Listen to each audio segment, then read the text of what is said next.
Ce que vous allez voir est la deuxième partie de la vidéo sur le déterrage du nid de guêpe.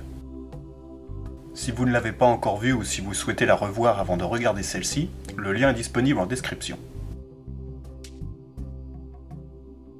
Je vous souhaite un bon visionnage.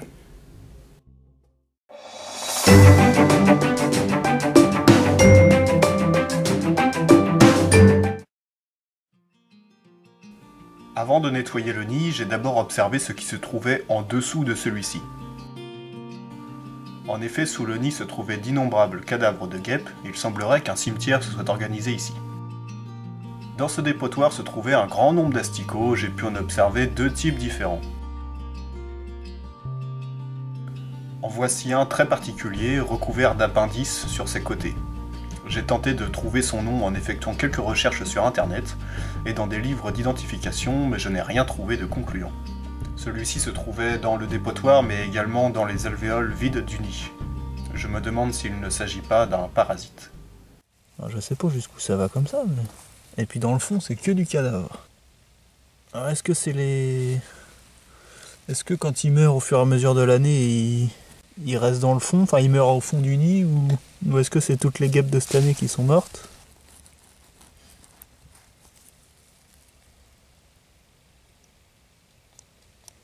Ouais, ça va archi loin, ça va archi loin.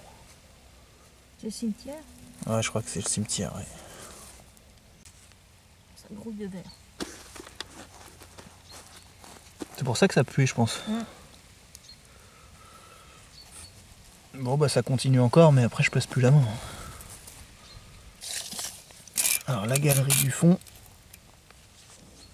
Le nid était posé là, il y a quasiment 18-19 cm de galerie sous le nid.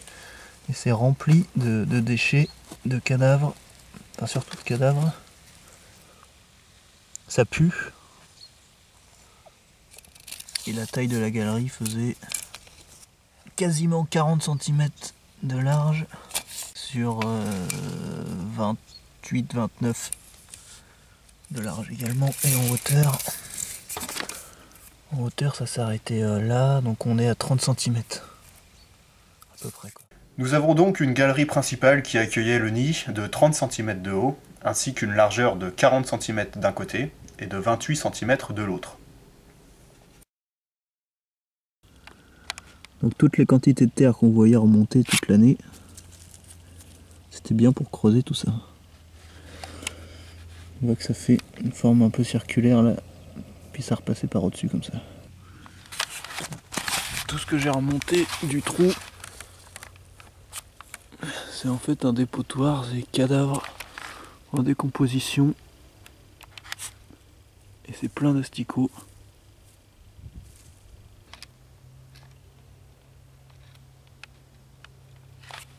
Ouais, c'est étonnant. Bon bah on va rentrer ça, puis on va le nettoyer comme il faut. C'est quoi ça? La maison. La maison de quoi? La maison des guêpes. La maison des guêpes? Ouais. C'est une grosse maison, hein? Le nettoyage du nid se fit en plusieurs étapes. J'ai tout d'abord enlevé le plus de terre possible à l'aide d'un pinceau et avec une paire de ciseaux j'ai découpé toutes les parties abîmées du nid. L'odeur à ce moment-là n'était pas très agréable étant donné que le nid n'était plus habité, il n'était plus entretenu. Certaines parties du nid avaient même commencé à se recouvrir d'une fine couche de moisissure bleue. La structure du nid est très étonnante, il est composé de plusieurs étages rattachés entre eux par de solides piliers. Nous pouvons voir que la forme du nid est plus ou moins pyramidale, je veux dire par là que plus nous montons et plus les étages sont petits.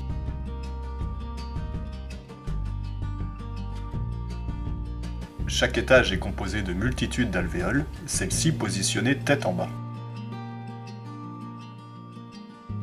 Le nid était habité par d'innombrables petits moucherons et quelques autres vers vus précédemment dans le dépotoir.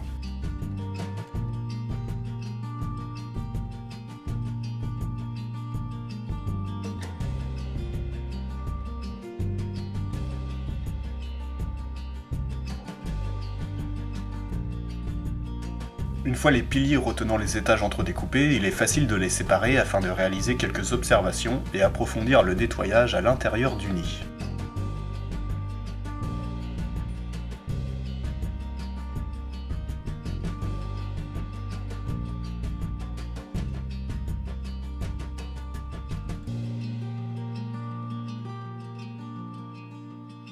Pour un nettoyage plus en profondeur, j'ai opté pour le sèche-cheveux.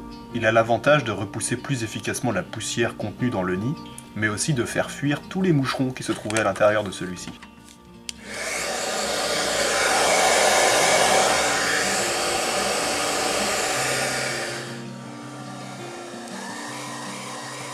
L'avantage aussi du sèche-cheveux est de sécher rapidement le papier du nid afin de stopper sa putréfaction. Et ouais mon gars. Bien sec, il ne se décomposera plus.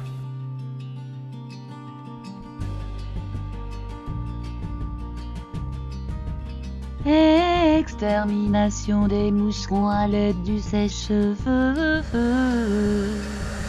Personne ne résiste à Yassine.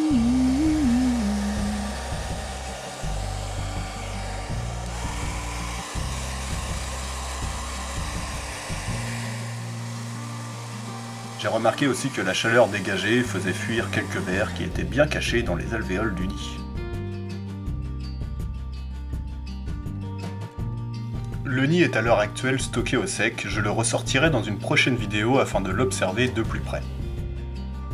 J'espère que cette vidéo vous aura plu et vous aura appris des choses.